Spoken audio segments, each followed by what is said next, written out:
When I get on a stage, something takes over. My spirit becomes alive.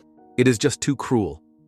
The entire world seemed to gasp in one horrifying moment upon hearing that Ozzy Osbourne, the legendary Prince of Darkness of rock music, had passed away forever at the age of 76. The man who once stirred millions of hearts with soul-piercing screams and blazing anthems now quietly closed the curtain on his life like a falling star in the night, leaving behind a chilling emptiness that pierces the heart. No one was prepared for this moment. No one imagined the final goodbye would come so suddenly, so heartbreakingly, so hauntingly. Across the globe, millions of fans are speechless, in tears, shattered by a truth too painful to bear. That legend is no more.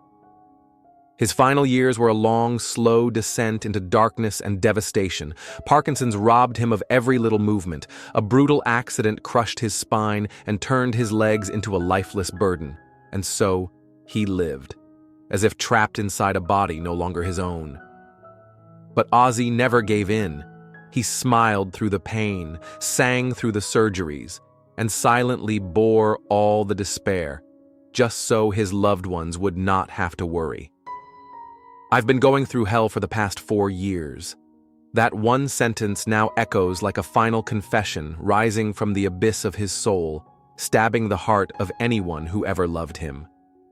He lived like a warrior, not to cling to the spotlight, but to keep a sacred promise to the hearts that had always believed in him, loved him, and never left his side. And today, as Ozzy Osbourne lies still, the world breaks into a long, grieving silence. An immortal monument has fallen. An eternal voice has gone quiet forever. And a rebellious soul has departed, leaving behind a void that nothing can ever fill. Before the world bowed to him as the Prince of Darkness, before the stage lights blazed to the roar of millions of fans, and long before the haunting guitar riffs that defined a generation ever echoed through the air, there was a silence so heavy, so painful, that it enveloped the childhood of a boy who had no dream. He didn't grow up to imagine. He simply struggled to survive. In the dark alleys of Aston, Birmingham, where factory smoke mingled with cold and poverty, John Michael Osbourne, born in 1948, lived in a suffocatingly cramped house with 6 other children and 2 parents who had long since run out of hope. His father was cold and severe, treating any display of emotion as weakness. His mother, weary and silent, had no warmth left to offer. Ozzy, as he would later be called, was not the clever child, not the loud one. He was the forgotten one. School offered no refuge. Letters danced and mocked him. Numbers blurred into meaningless scribbles. At a time when the world knew nothing of dyslexia, teachers labeled him stupid. To his classmates, he was the perfect target, mocked, pushed, beaten. But the cruelty wasn't just verbal, it was fists, kicks, and blood on the back lot of the school. And never once did a grown-up ask if he was all right. At home, things were no better. One day, after being badly beaten at school, Ozzy came home in tears. But instead of comfort, his father lashed him with a belt, just to make a man out of him. Later, Ozzy would say only this: "Pain doesn't bring understanding. It just gets you hit again." No one reached out. Nowhere was safe. Only a screaming silence remained. By age 14, despair had reached its peak. In a tiny, damp room, Ozzy quietly tied a rope made from his mother's clothesline, stood on a chair, and waited for the world to let him go. But fate stepped in. His father burst through the door and pulled him down, not with tenderness, but with blinding rage. The boy who no longer wanted to live was beaten again, as if pain could somehow heal a shattered soul. Something broke inside Ozzy that day. Or maybe he simply stopped feeling. From that moment on, he gave up on school, spoke only when he had to. He drifted through life like a shadow, no hopes, no goals. The laughter of other children became a foreign language. In the mirror, he saw a ghost with eyes that hadn't yet died. At 15, Ozzy dropped out of school. No direction, no skills, no hope. He worked wherever he could, at a slaughterhouse, as a bricklayer, adjusting car horns at a factory, but none of it eased the storm inside. He was too clumsy, too distracted, too angry, and always too broken. Every job ended the same: fired, forgotten, left behind. By then, Ozzy could no longer breathe, not just the air, but life itself. Every door slammed shut. No one believed he would ever become anything. Hunger, the real kind that claws your stomach and soul, turned the walls of his house into our prison bars. Torn shoes, frayed clothes, and a shredded sense of dignity. There was no light at the end of the tunnel, only the echoing voices of those who sneered, "You're worthless." One desperate night, with no food and no future, despair didn't knock. It kicked down the door. Ozzy began to steal. And at 17, after a failed attempt to break into a clothing store, he was locked away in Winson Green prison. Among hardened criminals, Ozzy finally realized how far he had fallen. One night, another inmate attacked him. Ozzy fought back instinctively, with a metal chamber pot. It wasn't justice, it was survival. And yet, even in that horror, a flicker of light remained. One day, the prison radio played "She Loves You" by the Beatles. And it was like lightning struck his soul. For the first time, he didn't want to escape life. He wanted to live, loudly, wildly, without apology. Ozzy later said, "That moment changed me. I didn't know how to play an instrument, but I knew I had to be on stage. I had to scream louder than the pain inside me." That scream became his weapon, his anthem of survival. This wasn't the beginning of success, but it was the turning point for a boy who once wanted to vanish, to choose instead. He would not die quietly in Birmingham. The stage would be his salvation, and chaos, strangely, became the only language that helped him stay alive. Ozzy would go on to lose it all, again and again. He would bleed, collapse, and burn through his mistakes. But the boy who once longed to disappear would one day make the world scream his name.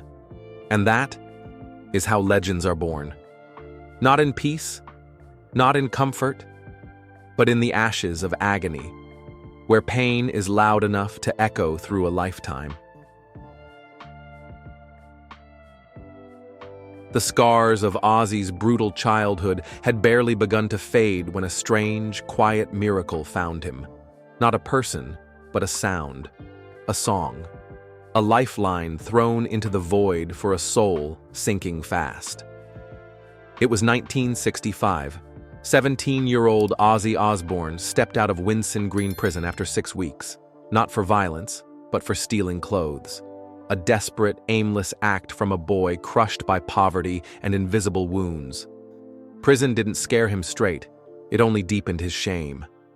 He left those iron bars more broken, more convinced the world had already thrown him away. But then, salvation came. Not through a priest or a parent, but from the radio. The Beatles' "She Loves You" crackled through a cheap speaker and struck him like lightning. "It was like God talking to me through music," he whispered. That moment didn't erase the fear inside him, but it lit a fuse. He didn't know the path, but he suddenly knew his purpose. Music, not polished or perfect, but raw and raging, like his soul. By 1968, that cry found its echo. A newspaper ad for a singer led him to a dingy Birmingham rehearsal room. There, he met 3 other damaged spirits. Tony Iommi, a guitarist with 2 fingertips missing. Geezer Butler, haunted by mysticism. And Bill Ward, a drummer whose pain bled through every beat. At first, they were Earth, but a horror film changed everything. They became Black Sabbath. "If people pay to be scared," Ozzy said, "why not give them music that terrifies and heals?" They weren't entertainers. They were vessels. Their debut album, released on Friday the 13th, 1970, was unlike anything the world had heard. Critics trashed it, calling it evil, disgusting. But the broken understood. In lonely bedrooms across the world, it was salvation. Later that year, they stumbled into recording Paranoid. In days, they birthed War Pigs, Iron Man, Paranoid, anthems for the unheard. Ozzy didn't sing with training, he screamed from the wound. "I didn't know what I was doing, I just knew it had to be loud." Loud was survival. His voice became a siren for every cast-off boy, every discarded soul. He wasn't performing, he was bleeding on stage.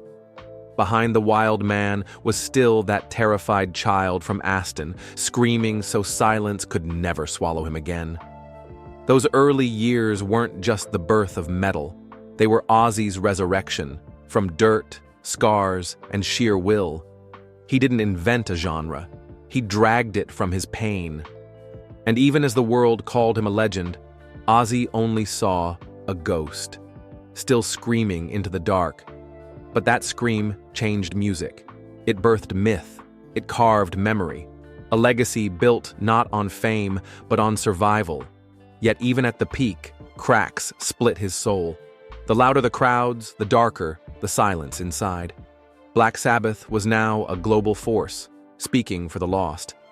But Ozzy was vanishing. Addiction crept in. Rehearsals missed. Words slurred. The fire in his eyes dimmed.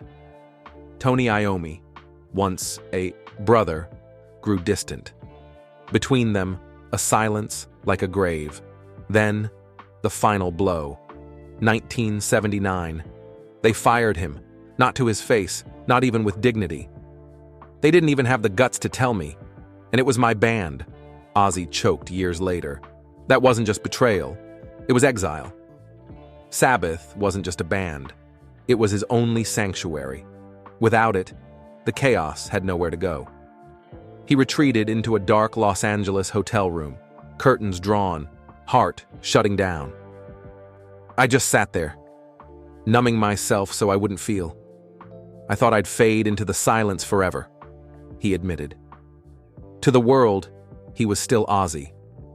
But in that room, he was just a ghost, with a pulse. But legends don't disappear, they're reborn in ruin. And as Ozzy lay crumpled in the ashes of his own undoing, one voice reached through the smoke. Sharon, daughter of Sabbath's ex-manager.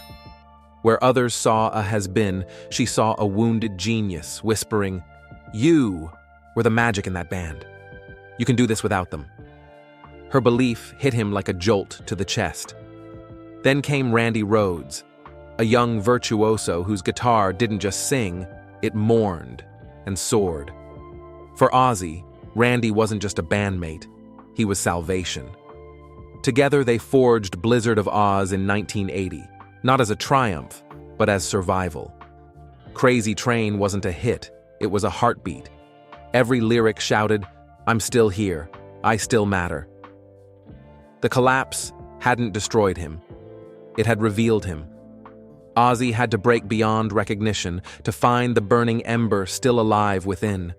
The road ahead would bleed with sorrow and scars, but this was the moment his spirit screamed back at the void. "I was out of control," he'd confess, "but somehow I kept going." What bound Ozzy and Randy wasn't music, it was something divine, something that lit the dark. When Randy stepped in, it wasn't just with a guitar. It was like the heavens cracked open to give Ozzy a second chance. Humiliated by Sabbath's rejection and on the edge of collapse, Ozzy found in Randy not chaos, but focus, grace, and purity. Randy's fire was precise, like glass shaped by flame. They didn't just make records, They built meaning out of the ruins. Diary of a Madman, released in 1981, wasn't just a follow-up. It was a resurrection. Ozzy, discarded and doomed, stood again because Randy gave him a reason. Randy wasn't just a guitarist. He was my friend, my little brother, the only reason I didn't give up, Ozzy later said. On stage, their energy was explosive. Ozzy unfiltered, Randy ethereal. Off stage, they shared philosophy, laughter, trust. Ozzy admired not just Randy's skill, but his soul. He had this grace, Ozzy recalled, like he knew time was short and every note had to matter. And maybe deep down, Ozzy sensed it wouldn't last. The silence before a storm is always the cruelest. On March 19, 1982, that storm arrived without warning. While on tour in Florida, their bus stopped at a property owned by their driver, who had access to a small private plane. What was meant to be a harmless loop in the sky turned into a death sentence. Randy boarded with makeup artist Rachel Youngblood, curious, calm. Ozzy stood below, watching. The plane made 2 passes. On the third, its wing clipped the tour bus. It spiraled, crashed, and erupted in flames. Randy Rhoads, 25, incandescent, was gone. Ozzy sprinted toward the fire, screaming Randy's name until his voice vanished. The blaze didn't just consume a body, it destroyed a future. Ozzy collapsed in the dirt, weeping, inconsolable. For hours, he couldn't move. For days, he couldn't speak. For weeks, he drifted through grief like a ghost. I lost a part of myself that day, he said. It wasn't just Randy in those flames. It was my hope, my reason to breathe. The man Sharon had pulled from ruin was now lost again, sucked into a grief too deep for rescue. Even Sharon couldn't reach him. The tour stopped. The laughter died. The world turned mute.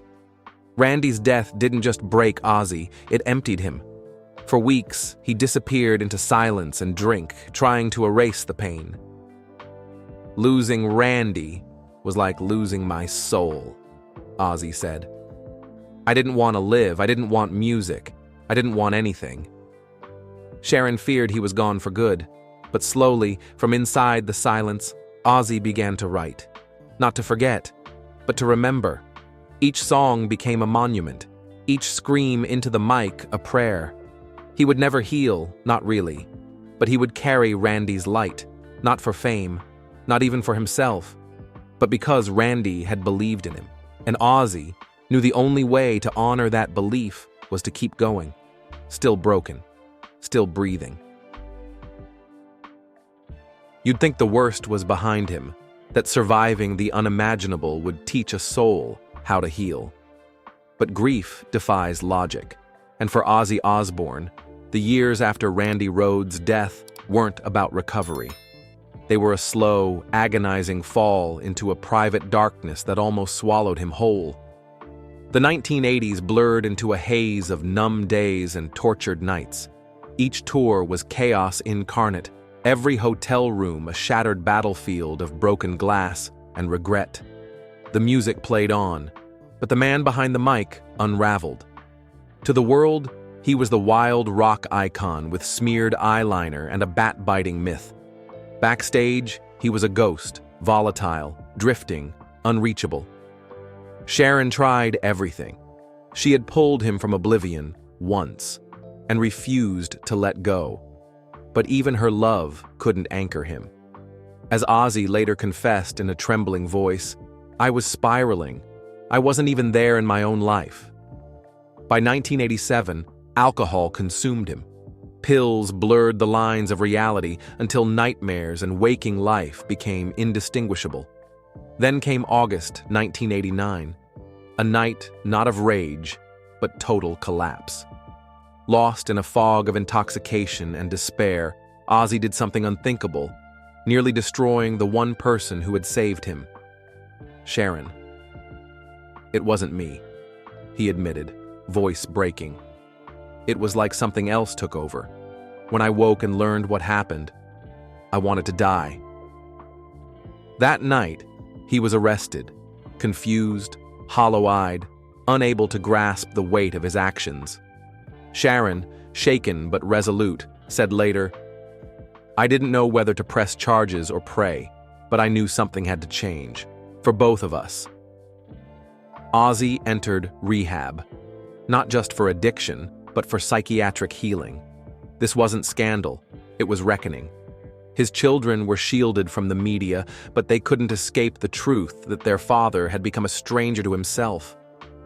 Within those walls, stripped of persona and stage, Ozzy faced his destruction in silence. He confronted not only his pain, but the pain he had inflicted. When asked what he feared most, he answered without hesitation that she'd leave. That Sharon would finally give up on me. But she didn't. She came to him, eyes tired but fierce with love. "I saw a broken man," she later said, "but also the man I married. Deep inside, he was still there." Rehabilitation wasn't a miracle, it was war. Every day was a battle against old demons. Yet he fought, not for fame or survival, but for the love he nearly lost. When he emerged, thinner, quieter, scarred beyond sight, he knew the path ahead was long and uncertain, but something vital had shifted. He understood how far he'd fallen and how precious it was to rise again. As he later reflected in his documentary, "That was the moment I realized I couldn't keep dying and calling it living." After the storm came no peace, only a crushing stillness, heavy as grief itself. Not calm, but vacancy. Ozzy Osbourne stood at the edge of his wrecked life, stripped of myth, stripped of sound, unsure if the man beneath the wreckage still breathed. In 1989, after the night when he nearly became a stranger even to himself, when Sharon, his savior, became his victim, he wasn't sentenced to prison, but sent to a psychiatric facility. It wasn't punishment, it was mercy. Inside, there were no lights, no music, only silence and shame. The voice that once roared across stadiums now barely whispered through sterile halls. For weeks, he said nothing. But outside, Sharon waited, not with pity, but with fire. "There was still a spark," she later said, "buried deep, but real." And so, inside that silence, Ozzy began to fight. Not the world, but the war within. Detox ripped him open. Every scar, every lie, every forgotten truth came screaming back. It wasn't healing, it was fire. But he endured, not cured, awake. And in 1990, he did what many believed impossible. He returned to music, not with madness, but with clarity. With Zakk Wylde, he created No More Tears, an album carved not from chaos, but from survival. Songs like Mama, I'm Coming Home weren't just hits, they were blood on tape. "It was me trying to be human again," Ozzy later said, and the world listened. Not to the myth, but to the man. Offstage, the struggle never stopped. Every concert was a battle. Every sober morning, a fragile victory. Sharon stayed, not above the fight, but in it.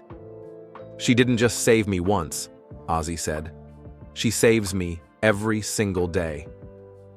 Their marriage, once shattered, became a monument, not to perfection, but to endurance. In the early 1990s, Ozzy worked relentlessly, touring, recording, even announcing a farewell tour in 1992. But he kept coming back. Because though he'd survived, the pain hadn't vanished. It haunted the quiet, lived in the lyrics, lingered in his eyes, and fans felt it. When Ozzy screamed into the dark, it wasn't performance. It was survival, made sound, a cry to stay alive. Years later, he'd say, "I never thought I'd live this long. Every day is borrowed time." And for those who knew what he survived, the madness, the mercy, the near ruin, it wasn't just a return, It was resurrection. The Prince of Darkness had stared into the abyss and crawled back, not unbroken, but alive. And the scars? He wore them proudly, as proof. That survival isn't fate, it's a choice, made in the dark and made again, every single day.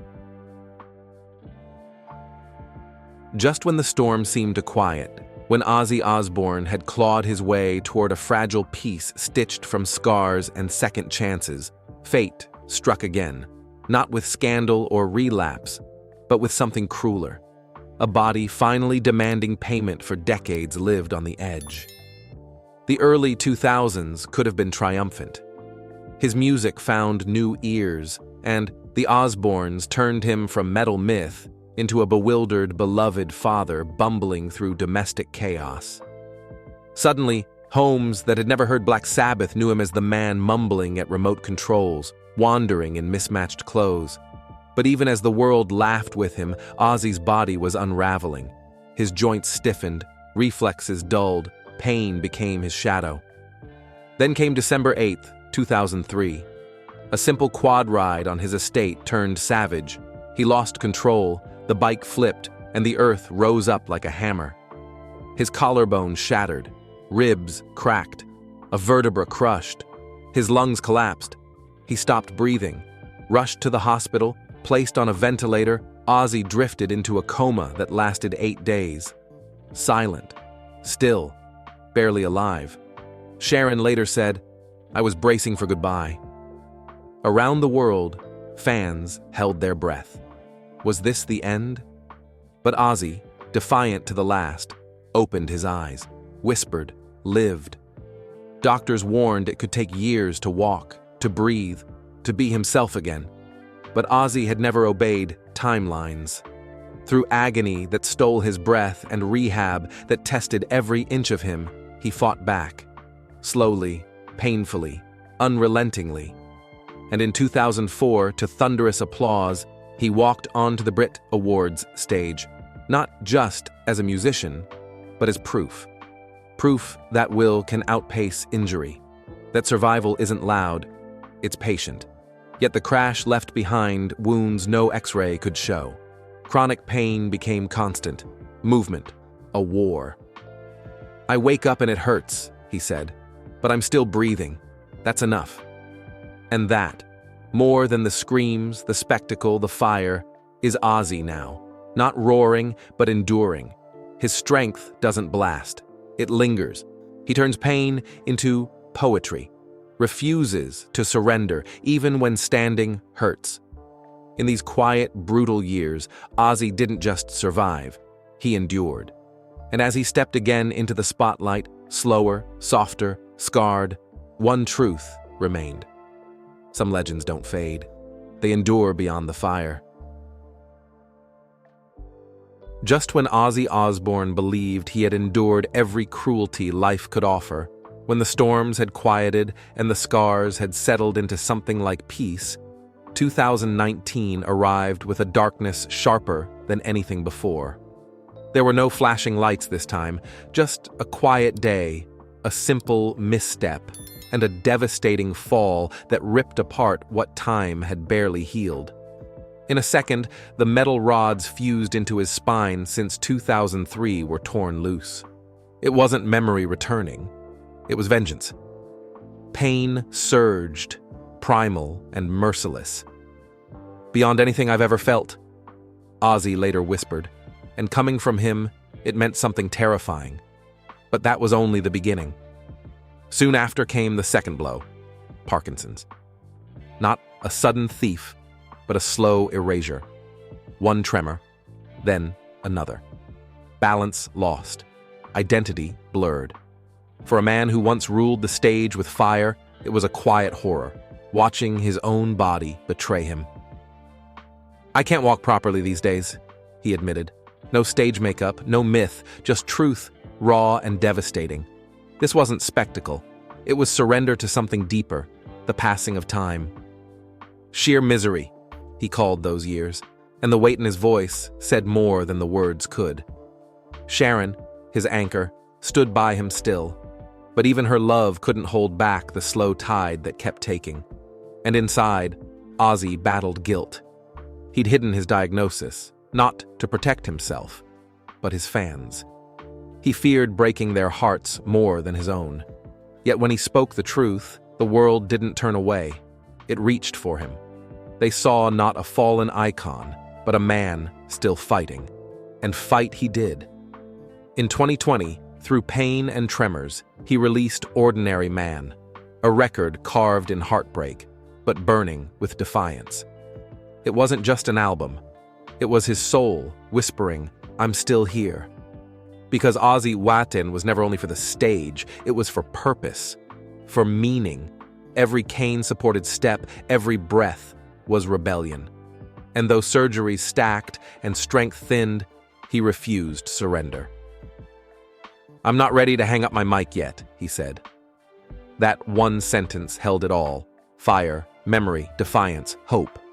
That's why his final years cut so deeply, not for their decline, but for his refusal to disappear.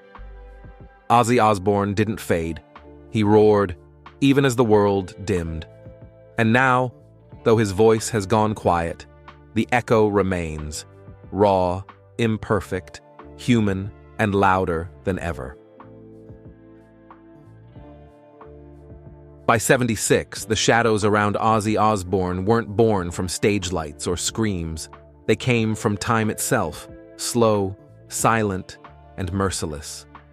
Parkinson's had tightened its grip, reshaping his every movement. The hands that once held microphones now shook, without warning. The legs that once stomped stages faltered. His legendary voice, once thunder, now barely a tremble. Some mornings, he stared at his reflection, unsure of who stared back. But surrender was never in his nature. "I'm still fighting," he said quietly. "I'm not done yet." His life, once measured by tour dates, now followed a gentler rhythm.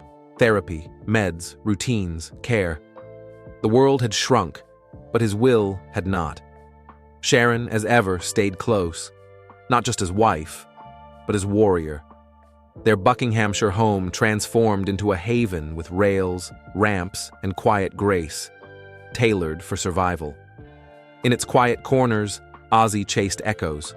On good days, he'd sit in the garden, headphones on, letting old riffs stir something deep inside. Occasionally, he entered his home studio, not to record, but to remember. His body dimmed, but his wit stayed sharp. He cursed, he joked, he told death it could wait.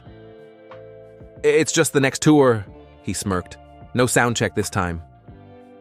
Behind that humor was peace, a rare, raw acceptance. He canceled the shows. The stage was behind him. But even then, he refused to vanish.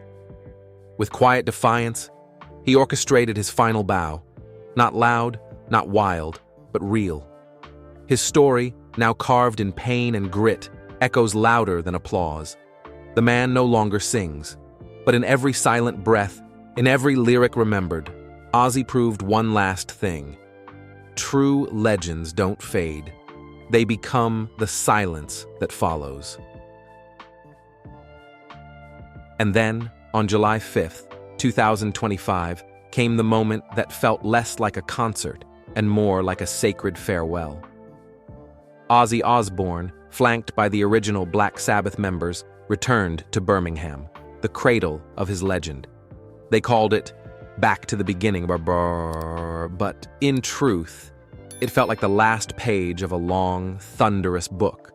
Over 40,000 gathered in person, nearly 6 million watched worldwide. When Ozzy emerged, cane in hand, Sharon by his side, the crowd fell silent. Not from restraint, but reverence. This wasn't nostalgia. It was a eulogy in motion. His voice trembled, his frame weakened by time, but as the first chords rang out, the years vanished. Each lyric sounded like a memory, each note a heartbeat.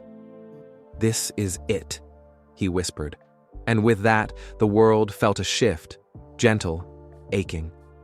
Later he said, "This may well be the last time I stand on a stage, not in sorrow, but with a peace earned in fire." The curtain didn't fall. It settled. And even in saying goodbye, Ozzy rose. Every dollar, $90 million, was given away. To cure Parkinson's, to children's hospitals, to causes of hope. It wasn't just charity. It was legacy, carved not in noise, but in grace. In his final weeks, though the stage lights faded, he stayed present. No longer roaring, he spoke instead. In quiet truths on the Osbournes podcast, trading spectacle for honesty. And off-air, he lived softly, in gardens with grandchildren on his lap, telling stories of bats and chaos, love and repair. They weren't tales of madness anymore. They were lessons in surviving it. Then, on July 22, 2025, Ozzy Osbourne slipped away, not with a bang, but with a breath. And in that breath was the echo of everything he'd stood for, that true legends aren't made in the roar, but remembered in the silence.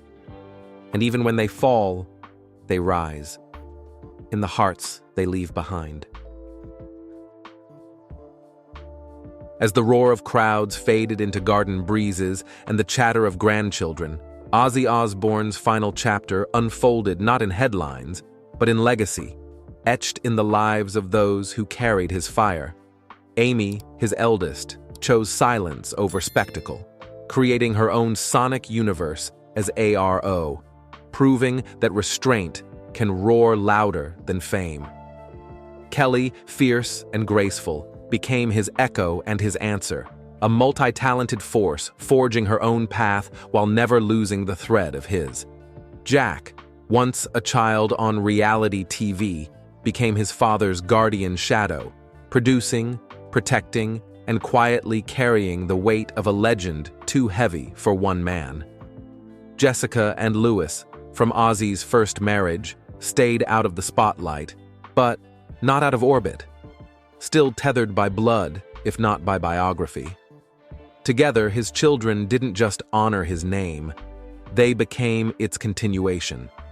In every embrace, in every shared glance at a red carpet or hospital hallway, they reminded the world, this wasn't just a rock star.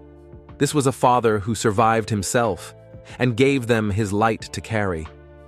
But perhaps the deepest note of Ozzy's farewell wasn't heard on stage. It was signed on paper. With a fortune exceeding $220 million by 2025, he saw his wealth not as legacy, but as leverage for good. His will, completed in 2024, left the bulk to Sharon and their 5 children, with dedicated trusts for each grandchild. But beyond bloodline, he gifted what had once saved him: millions pledged to mental health clinics for musicians, addiction recovery, scholarships for kids who dream loud, and shelters for the dogs that never left him, even in his worst. They gave me back to myself, he wrote in a note now sealed to his will. Sharon promised it would be read aloud. His royalties were set to keep those missions alive, long after his voice fell silent. Music saved me, he once said. Maybe it'll save someone else. That line now echoes louder than any chorus. Since his 2024 solo induction into the Rock and Roll Hall of Fame, Ozzy transcended iconography. He became a symbol, painted on walls, sung by strangers, remembered not just in tattoos or records, but in resilience. The real tribute lies not in platinum, but in the broken who dared to heal, because he did. And now, the madman who once howled through madness rests, quiet, unafraid. The pain is gone. The surgeries are over. Parkinson's no longer haunts him. Only light remains, a hum of distant guitars, and a peace he never thought he'd earn. If he ever helped you hold on, say so. Whisper thank you, because in his chaos was a kind of grace. Ozzy Osbourne didn't just survive, he transformed survival into an anthem. Rest now, Ozzy. You've screamed enough for all of us. Let silence cradle you now. You've made it home. And now, in the hush that follows, the world feels colder. Not because the music stopped, but because the heart behind it no longer beats. Somewhere, a garden grows quieter. Somewhere, a guitar rests untouched. And somewhere deep within those who loved him, truly loved him, there is a space that will never be filled. Because Ozzy Osbourne wasn't just the Prince of Darkness. He was the wounded boy who never stopped singing through the storm. The scream that turned into salvation. The chaos that somehow became comfort. And now that he's gone, we're left with the silence, and it hurts. But within that silence lives a promise that his fight, his music, his love, they don't end here. They echo. They remain. And if you listen closely, not with your ears, but your soul, you'll still hear him. Somewhere between the shadows and the stars, Ozzy is still singing.